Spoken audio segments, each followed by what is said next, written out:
topics and opinions expressed in the following show are solely those of the host and their guests and not those of W4CY Radio, its employees, or affiliates. We make no recommendations or endorsements for radio show programs, services, or products mentioned on air or on our web. No liability, explicit or implied, shall be extended to W4CY Radio or its employees or affiliates. Any questions or comments should be directed to those show hosts. Thank you for choosing W4CY Radio.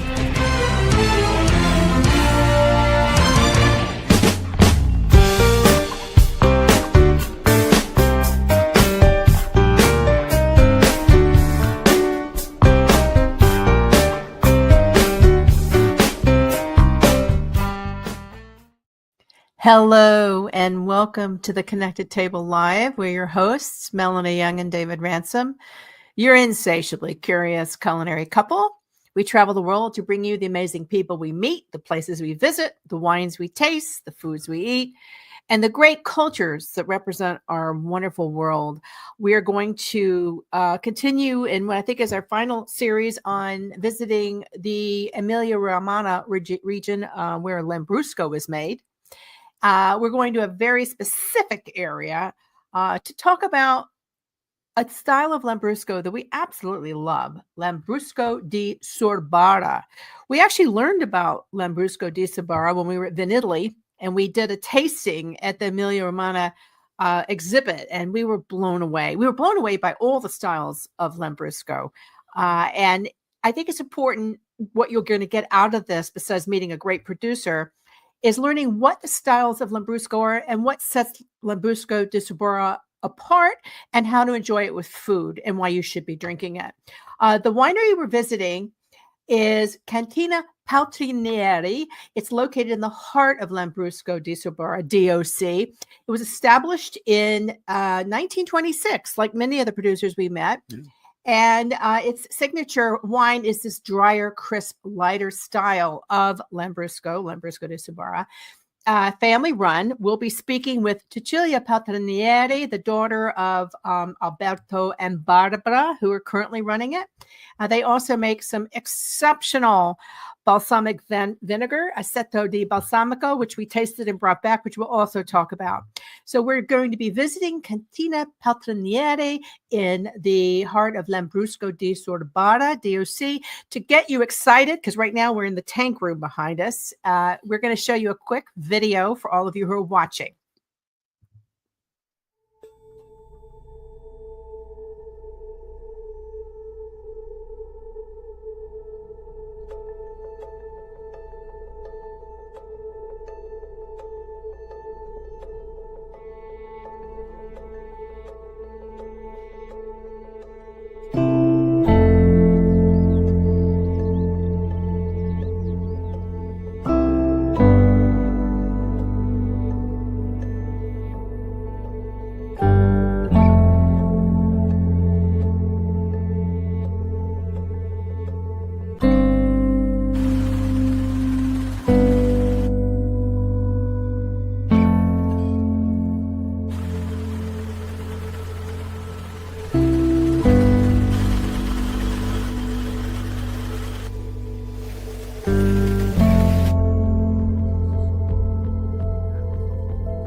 How beautiful was that? That's Vendimia for anyone who wants to know what harvest looks like over there. And it is quite beautiful. So we are so happy to welcome to the Connected Table Live, Cecilia Paltrinieri. Welcome. Benvenuto. Hi. Hi. Thank you for hosting me. Well, we loved our visit with you. We really did. Tell us about, I believe it's your grandfather, Achille Paltrinieri, who founded the winery. Actually, he was my great-grandpa. Your great-grandfather. Okay. Actually, he was a pharmaceutical chemist. Mm-hmm. So he was not really involved into wine, actually. But he was very connected to this land, of course. And I'd say he really started to make wine more as a family tradition, as a hobby. Wine is very much about chemistry. So this Very was a true. hobby to him, but he still well knew what he was doing, I'd say. It was really with my grandpa that then this became an actual job, let's say. And what was his name? His name was Gianfranco. Gianfranco. And what are some things he did to modernize the winery? Because for those of you watching, many of the wineries back in the 20s were just places where you would go with your jug to pick up wine. It was a family run for family enjoyment or for neighbors and nothing formal and commercial. So what happened that changed everything? Well, when my grandpa decided he wanted to stay here, that was in the 60s, I guess. He Mm-hmm. married my grandma and they started to make wine as their full-time job. So of course the most like specialized bottling and fermentations, that's really where with my grandpa that really took off, I'd say. So he really was the one who started commercializing, of course, also. Back then it was mainly private people. I'd say nowadays our markets look definitely different. So a lot has changed, but yeah, my grandpa was the first one to truly commercialize it.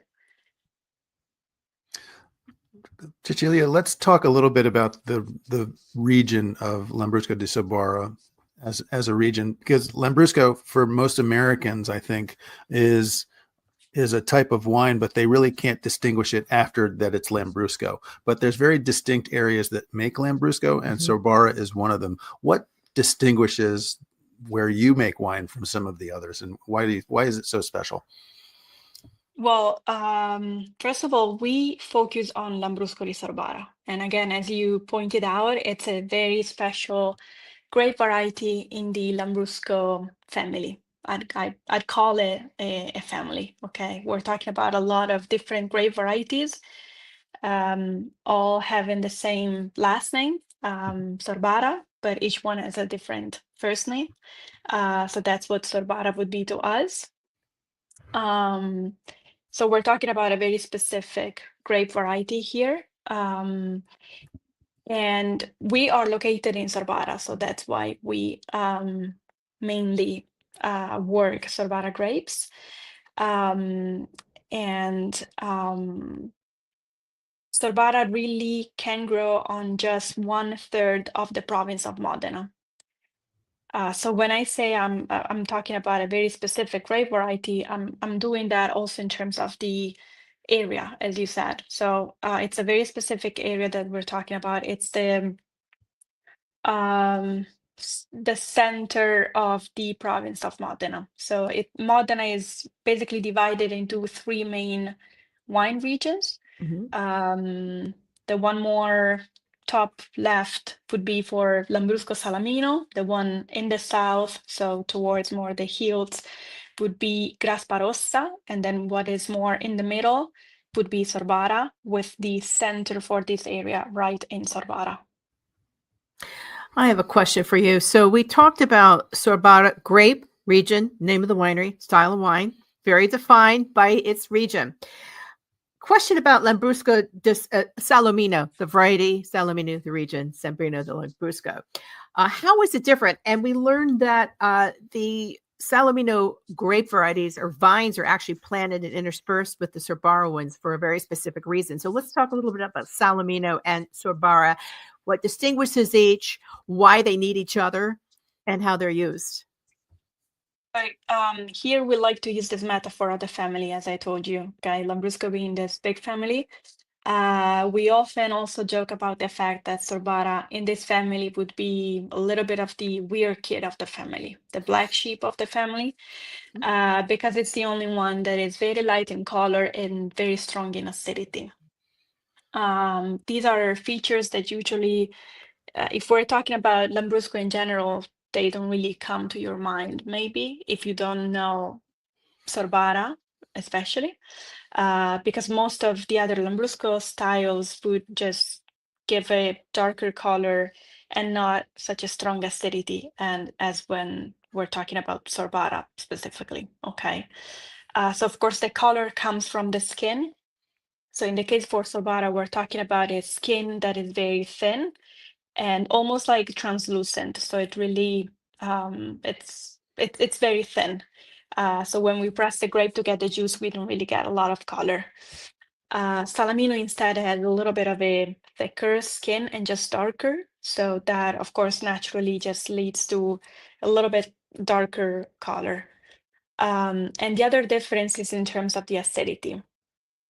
So we say Sorbara is the black sheep of the family because Sorbara has this sort of pollination problem because of a malfunction in the flower. So basically, this grape variety is not able to self-pollinate. That's why people have been planting Salamino grapes right next to Sorbara, because Salamino functions as a sort of pollinator for Sorbara. So we're really looking at a sort of cross-pollination here.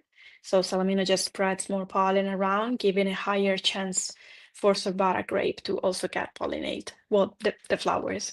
So it really needs Salamino. Yeah, and it helps the grapes grow with more uniform characteristics and size to avoid millerage. So that's an interesting thing we learned when we visited you. For those, you touched briefly on Lambrusco di Sorbara. Let's talk a little bit more about it because there's quite the range, but there's some commonalities. So there's some commonalities in Lambrusco di Sorbara, and then there's ranges. Let's talk about the commonalities, what distinguishes it, and then maybe through discussing your wines, we can talk about how they're different. Well, what distinguishes Sorbara is really the color and the acidity. These, I'd say, are the main characteristics for this grape variety and this wine. So in terms of the color, we're really looking at this sort of very pale pink color, almost like a rosé style. Right. And then the acidity again is very strong. Then of course it depends on how you are vinifying that wine. So of course with, for example, very I don't know, like longer fermentations, you get the acidity a little bit rounded up, of course. So you can definitely work on that. As for the color, we really like the light ones. So what we do is basically we do very gentle presses. So we're not breaking the skins much to get any more color than what we want to have. And we don't really do any skin contact. So no maceration at all. But again, that's really our style. So I told you Sorbara, of course, per se is already kind of light, but we actually like to even go a little bit lighter. Okay. And then as for the acidity, we also like to work on that too, meaning we have a total of 8 different wines. And especially what changes is the secondary fermentation, which definitely has effects on the acidity too. Behind us is your winery, your tank room. Talk to us about your what styles you use. You tend to do a lot of Charmat wines. You also have Ancestral. You also do Classico. So let's talk about that. And for those who are wondering what those bright yellow, red, distinguished tanks are, talk to us about those. And because they're very rare to see. They're very unique to your winery. Those are concrete vats, which we are still using, but those are original from the 20s to the 70s. So they were originally used by my grandpa and my great grandpa back some time ago. Over the years, we actually switched more to stainless steel tanks. Okay, so that's what we now use mainly for the fermentations. We still use those concrete vats there, but actually mainly for stocking. So as extra storage that we have, because concrete is very good at keeping low temperatures. Um, but the downside to concrete is that it's very porous, so not ideal for some Right. processes to be carried out. So that's why we mainly switch now to the stainless steel tanks. And this for is- the methods, yeah, Yeah. So this is the historic cellar. yeah, Taking you yeah. back. We also toured. Remember, we toured through the modern, Yes. the modern version of the winery as well, which We was just were taken by the yellow and the red. It's very beautiful. Yeah. So the methods, let's talk about that. And let's talk about, maybe by doing that, talk about the different wines that you make using the different methods. So we use 3 different methods. I'm talking about the secondary fermentation, of course, because Lambrusco is always sparkly, so we need a second fermentation, which is where actually the bubbles are created. So for this secondary fermentation, we use 3 different methods. And again, really depending on the one that we use, we end up with totally different wines. As you said, the main method that we use would be the Charmat fermentation, so the tank fermentation. We like to do little experiments here, trying to have different fermentations in terms of time. So let's say we do a total of 6 wines with the Charmat fermentation. 4 of them undergo the standard tank fermentation, so 2 to 3 months on the lees in the tank. And those would be Bianco, which is the only white wine that we do. It's a blend of Trebbiano, which is a white grape, and Sorbara with white vinification. Then Solco, which is the 100% Salamino. So these are the grape variety that we use as a pollinator for Sorbara. And then Piria and Sant'Agata. Piria is the traditional, it's the most traditional wine that we make because it's a blend. So 70% Sorbara to 30% Salamino. And then Sant'Agata instead is 100% Sorbara.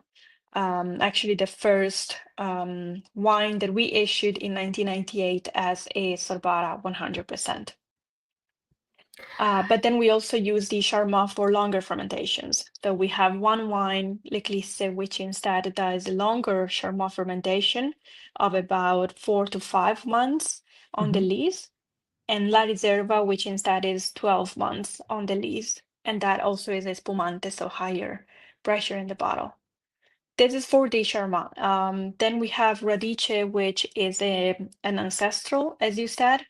We prefer to use bottle fermented, but it's similar ideas there. So the whole fermentation happens in the bottle, so it's a cloudy wine because the yeast just deposit at the bottom, like a patinat style. And then instead, Grosso is the metodo classico, the Champenois method. For Grosso, we usually do no less than 36 months on the leaves in the bottle. And then we have of course, the disgorgement. It's quite the range. It is quite the range. Yeah. They make. I think Yeah. we tasted 8 wines overall. Yes. And I think that's what your production is too, right? Yeah. 8 wines. And we started with the Bianco dell'Emilia, which is the 50% Trebbiano de Modena, because Trebbiano can be from a lot of places. And it's the Charmat, 2 to 3 months on lees. Then the Piria, as you said, which was 70% a DOC Lambrusco, 2024, 70% Sorbara, 30% Salamino. Had a lot of fresh strawberries on it and a very beautiful dusty pink color. Yeah. The Salamino kind of softened the wine. This is, if you really like a traditional sparkling rosé, you're going to love the Piria. Really beautiful. Of course, my personal favorite for the name is Sant'Agata, the biodynamic wine, 2024, 100% Sorbara and Charmat. A lot of stoniness and mineral qualities, again, light strawberry, and it was named for the patron saint of breast cancer. So I like that one. Sings to my heart. I have a personal affiliate with Sant'Agata. She's my saint, my patron saint. You referenced the La Riserva Also 100% Sorbara with free run juice with a longer fermentation, 12 months Yeah, only. What did you think this was about that? a reserve style Lambrusco. Yeah, very It was different. just lovely. Yeah, a lot of brioche character, You know, I noted. You know, a lot of Lambruscos that come out into production are bottled with minimal lees contact, so maybe Yes. 1.5, maybe 2 months. Mhm. But what they're doing at Paltrinieri is they're really taking that a step further with a bunch of their wines and doing 6 months, even 12 months, which is what the one that we were That just is talking Erba. about is the Yeah, the Reserva, Reserva. which is interesting. It's not a DOC because Reserva does not exist in Lambrusco de Correct. Sorbara DOC. It is a unique wine. This was a 2023. I got some apricot, vanilla brioche, very elegant, a gastronomic style wine. Of course, the Radice is one of your best sellers, as I Mhm. understand. It's kind of an interesting. It's kind of like a slight orange, salmon, golden color Yeah, it's like based on how you Color. put it. like a good coral color. Like almost like the back of these tanks, that yellow and And Radice, I think, means root in Italian. does it yes, not? It right. does. Yeah. A nod to your family roots. Yeah. The label of that wine is a map, an old map of where we are. Mhm. So it's a sort of, way of saying this is where our roots are. We've been here for quite some Yeah. time. It's available. The Polaner Selections is one of the importers, Vigna Verde in Texas, but Polaner, New York. Most of these wines are available in the United States, correct? Yeah, depends on which country we're talking Or about, state. but yeah, we have different importers for every state, so Mhm. Mhm. not everybody carries the same Right. things, but Mhm. um, pretty much all of them are present in the US. Yes. Now, the Grosso, two more wines we tasted, and I'd love to get your thoughts on these. We're both looking at our notes. The Grosso 2021 was a Metodo Classico, 100% Sorbara, Pas d'Ossé, aged 3 years in bottles, and only limited to 6,000 bottles produced. It's got some. It definitely has aging potential. Yeah, you know, another thing that I liked about Paltrinieri is that they vintage date all their wines. Yes. They don't release a non-vintage wine, so which I thought was very interesting because there's a lot of production out there because it's autoclave, Right. and they can bottle whenever they want, kind of on demand. Mhm. They'll release as they go along, but you Yeah. actually take that extra step and say, "This is the vintage, and this is what we've got in the market now." Which leads us to the last one was Soco Lambrusco. I don't see a vintage on that. De l'Emilia IGT. It's 100% Salamino, so it's a totally different Mhm. wine. And it was more red purple, so you went into a much deeper color. I got some sarsaparilla on that, which is root beer, dried cherry, vanilla, and Mhm. cocoa and clove, so a bit spice and amaretto. It was interesting, and has a shorter 2 to 3 months only. It's very unusual wine Mhm. compared to the other ones. Definitely kicks up a notch in terms of the spice and characteristics. Wonderful range. Wonderful range. How do you work with your parents? Talk to us about Alberto and Barbara and you and your role and how you all work together as a family. Yeah, actually, since you visited, also my brother joined. So now Okay. it's 4 of the family and other 5 people. We are a total of 9. Mhm. Um, and then of course my grandma is always there making coffee for everybody. But Including us. yeah. Yeah. I think it's really well, we found our own balance. Of course, it's important to have that. Everybody has things they do, different tasks, of course. But so far this has been pretty fun, I'd say, too. Interesting for sure. Did you go to university to study something else and then join the family winery, or did you study? I did. I majored in economics in Bologna. Uh-huh. So Uh-huh. I take care more of the office things and hospitality. Mhm. My brother, he majored in viticulture, so he's more in the production side, Mhm. and he also likes to go into the vineyard. So I don't know if he'll master in the winery or more in the vineyard. We don't know yet. Maybe a little bit of both. But yeah, he's definitely more in the production field. So, talking about hospitality, why don't you share with our viewers and listeners the kinds of tasting experiences you would offer to tourists who want to enjoy a visit to Paltrinieri? And also, how far out of Yeah. Modena, which is probably the hub for that area, how far away are you from actually the city of Modena? We are less than 20 kilometers far from Modena, so 15, 20 minutes. Yeah, so Mhm. pretty close. So it's an easy trip out. An easy trip. You Yeah. can hire a driver, and what kinds of experiences do you taxi. offer? What are popular? Everything by appointment, of course. Yeah, mainly, yes. We usually do tours every day except Sunday. Mhm. Usually in the afternoon, but on Saturdays, even in the morning. And I'd say we mainly have two different types of tours. So one that is a little bit more basic. Of course, both of them include the visit to the winery. We also have a small balsamic room, so we're always happy to show that too. But all of the vinification processes, the fermentation processes, the bottling, of course. The difference between these two is just in the tasting, meaning one is a little bit more of a richer tasting, also in terms of the food included. So you do offer And food.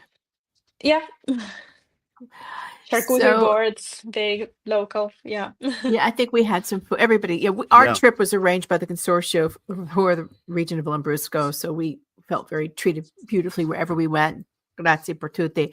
Let's talk about the Aceto di Balsamico, which is balsamic vinegar, which is very famous in the Modena area. And I think you were the only producer we visited That had one that on site. actually had an on-site production cantina. Talk to us about that, because it was my first visit, me personally, to a cantina that is dedicated to making Aceto di Balsamico di Modena, which is the correct term, or Aceto, get my Italian right. So talk to us about the process, because there were some very old barrels there. Yeah. So that for sure for us, it's more of a niche thing. It's definitely not our focus, but my grandpa, 60 years ago or so, started this production for balsamic. So we have this balsamic room, and of course we're always very happy to show it to people, because it's our little treasure that we have there. We're talking about 10 batches, each of about 6 barrels. And all of these batches are aged at least 55 years. So what we make there is balsamic aged 55 years. Wow. Which doesn't really mean you just keep it there for 55 years and kind of forget about it, set an alarm for years later.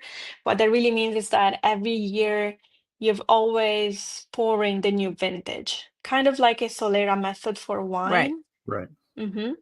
Where you just every year in wintertime, so when temperatures are steady, you top off every barrel with the new vintage. You have a little bit of space in every barrel, because during summer, a small portion for every barrel has evaporated due to the Angel heating share. temperatures. Yeah. Yeah. It's a similar thing. Yeah. So we basically never stopped doing balsamic, so that's why we say that we make a 55 years aged one. I think you pointed out one barrel in the room that was the one that was I think your mother's wedding present or your grandmother's wedding present, something like that. My wedding present, Your wedding present. actually. But there was one that there was Because a very old one in the corner that was I think the oldest one that was created by your grandparents. Is it common to give a barrel yeah. as a wedding present? That's a lovely gift. It's more used as a dowry, actually. So you start a batch when you give birth to a daughter or a son. It's mostly used for daughters, actually, as with the tradition. And then that would be used as a dowry once the daughter would get married, basically. Wow. Yeah. Is that traditional to the region or to Italy or to the region? To Modena, yeah. To Modena. Especially to Modena particularly, yeah. That's lovely. I think that's lovely. how balsamic got passed down through generations too, in centuries. Well, we Well, it was brought back a bottle, we which we're brought back a enjoying bottle of, I think, drip by drip.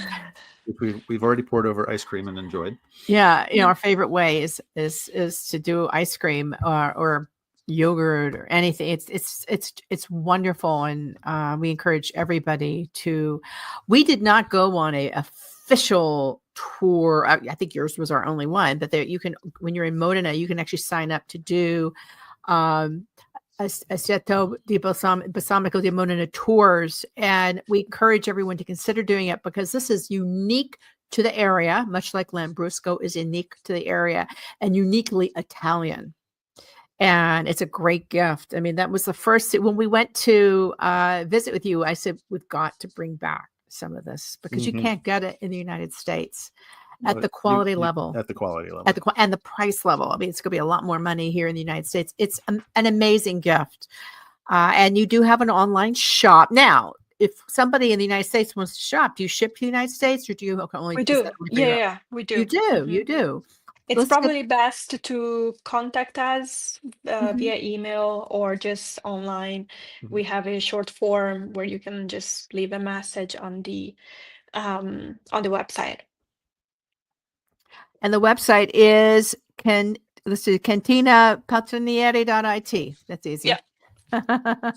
Very easy.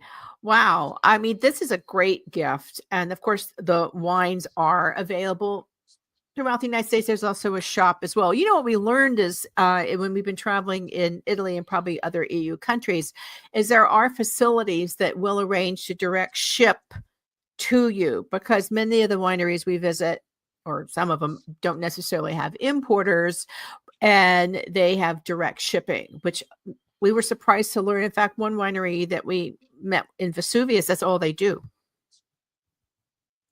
And they do it very well through their wine tourism program.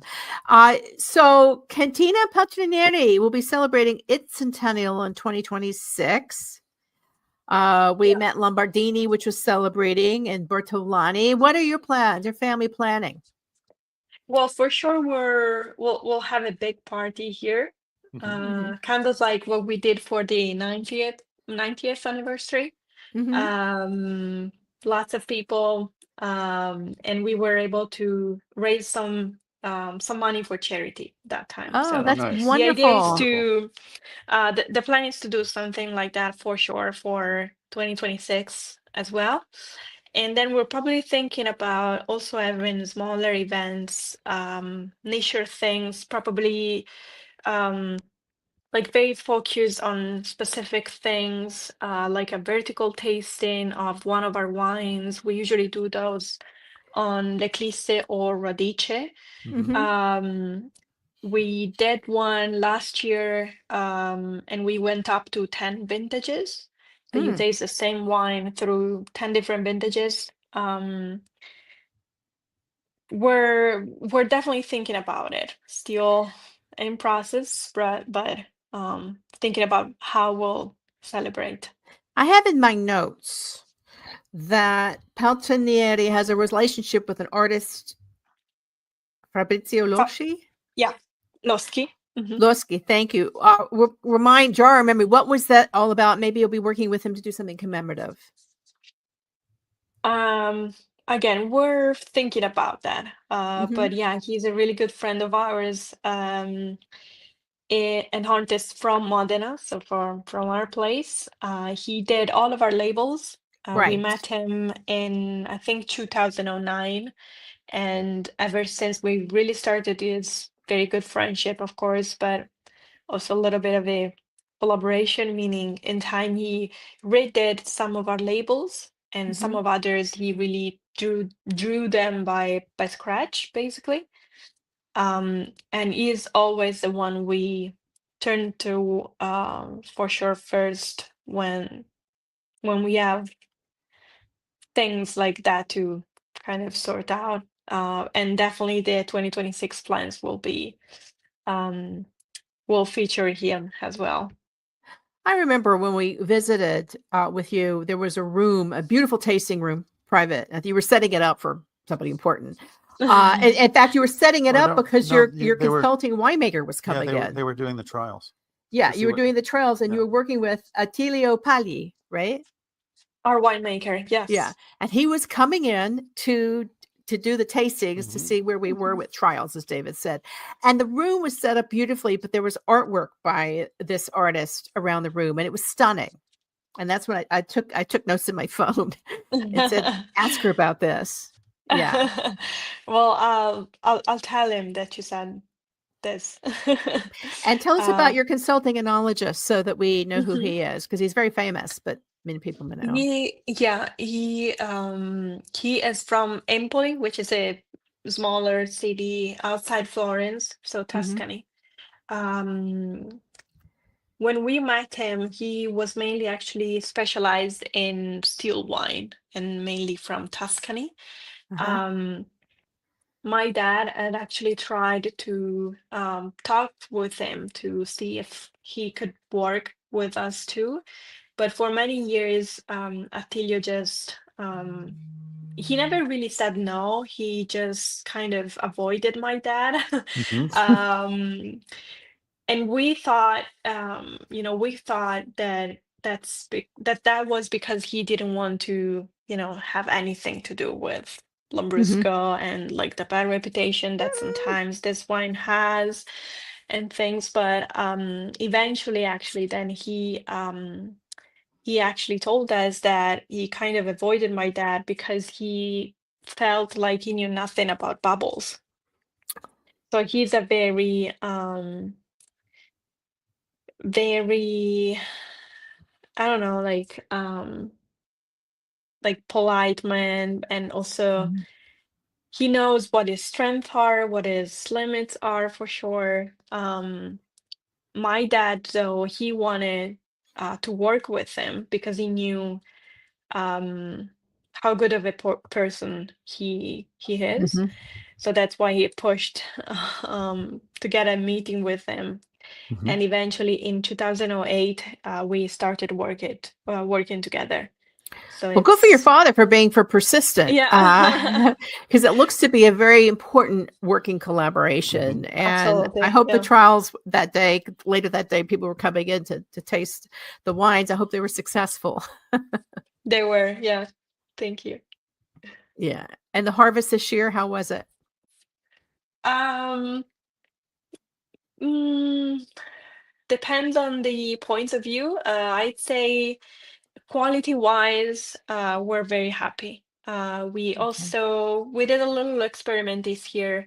We handpicked a couple of batches this year because we knew the quality there was very, very good. So we Mhm. wanted to preserve that the most. So quality-wise, very happy with that. Problem is always with diseases, actually. Mm. So the quantity was definitely not as great Mhm. because of all of these diseases that are attacking the vines. Of course, then basically just leading to much lower yields too. Uh-huh. Yeah, Is that due to climate change? definitely. Yeah. Yeah. Yeah. New insects that were not here Huh. year before and that are bringing over some diseases for which there is no really cure yet. Well, if People it are kind of brings stagnant. you, Yeah. if you brings it any consolation, that seems to be a global problem. Right. Particularly the disease, the Fun times. insects that keep jumping over to from continent to continent. But hopefully, what we do know is that universally, it is something that everybody is looking to address. It is top of mind because climate change Mhm. is real, and everyone will work together and collaboratively to find new systems and technologies and potentially plant new varieties to address the situation. Yep. Yeah. Well, honestly, it has been such a joy. David's pointing at a picture. What do we? Well, I wanted to bring up before we go, while we were visiting and touring with you through the winery, we walked past a stack of barrels that is an experiment that I think your brother is working on, right? Which is a Solera wine that you all are producing. Why don't you tell us a little bit about that project? So it's a project that we actually started in 2020 with COVID. We had this barrel, which we were actually using as a liqueur for Grosso, the Champenois method. And we, that year, we just thought about this kind of project. So it was a sort of cuvee of Lambrusco di Sorbara, so different vintages, bottle fermented just like our Rodice is, okay? And then what we did over the years was actually to we just added a couple of few more barrels, so up to a total of 6 now in a pyramid shape. And there we are planning on doing something similar to what we did for 2020, but this time a Champenois method, so another Metodo Classico, our second, and with a Solera method. So basically every year we remove a tiny portion from the 3 bottom barrels, and then those would get topped off using the 2 mid barrels, and then the new vintage would and then you would use the top one to top off the 2 mid ones. Right. And then of course, just like what happens somehow for balsamic too, then you top off the top barrel using what you harvested the previous harvest. So in 4 or 5 months, so early spring this year, we will be adding the 2025 to that method there, to that Solera. We bottled the first batch of bottles for this new wine last year. Sorry, this past spring, so spring 2024. It's going to be a Champenois method, so at least 24 months on the lees in the bottle, so still a few more years before it will be out. Right. Does it have a name, the project? Anastasi. It's a Greek name. It is. What does it mean? It means like I think it means like rebirth, resurrection. We used that in 2020 for that wine as well, because of all the idea was all of the money that we raised with that bottle were given to charity that year too. And war was a mess, COVID, everything closed, and so the idea was to say, we are trying to, I don't know, maybe there is some hope for a nicer view of all of this. So that's where the term goes back to. We're gonna have to put it on our calendars for, let's say, 3 years from now. Yeah. To go back and try. Next time you come. Now you also have a project called Il Cristo, which is a blend of a couple of different grapes, but I think also done in the Solera method, correct? That you're working on. We're not sure that it will be a Solera yet, because this was the first year that we. That also is a small experiment that we're doing that my brother is working on. It's Il Cristo is the name of the small batch that we hand harvested this year. So because the quality was just exceptional, he wanted that batch to ferment in oak barrels. So that probably is going to be a third Metodo Classico, but we don't know yet if that will be a Solera. So we'll see with next harvest. Yeah. That's exciting. It's like history and innovation. And here's a toast to the future. You've already got lots planned into the second 100 years. So felicitaciones. That's fantastic. Thank you. Well, it's been a pleasure visiting with you again, and we can't wait to toast with you in person again. We raise a glass to you and your Same family. for We don't me. have one. We raise a glass, my water glass, to you and your family at Cantina Paltrinieri. And again, you can go on the website, shop, look, and of course, the wines are available through Polaner, mainly Polaner, but other importers as well throughout the United States. So thank you very much for joining us. Thank you for hosting me. Yeah. And for all of you watching and listening, you've been listening to the Connected Table Live with Melanie Young and David Ransom. We've brought you another wonderful edition of our series spotlighting the Lambrusco wines of Emilia-Romagna. So why? Because we want you to explore your palate, expand your horizons, and we always want to eat, drink, and explore you to inspire and travel and taste. And always do it and stay insatiably curious. Thank you.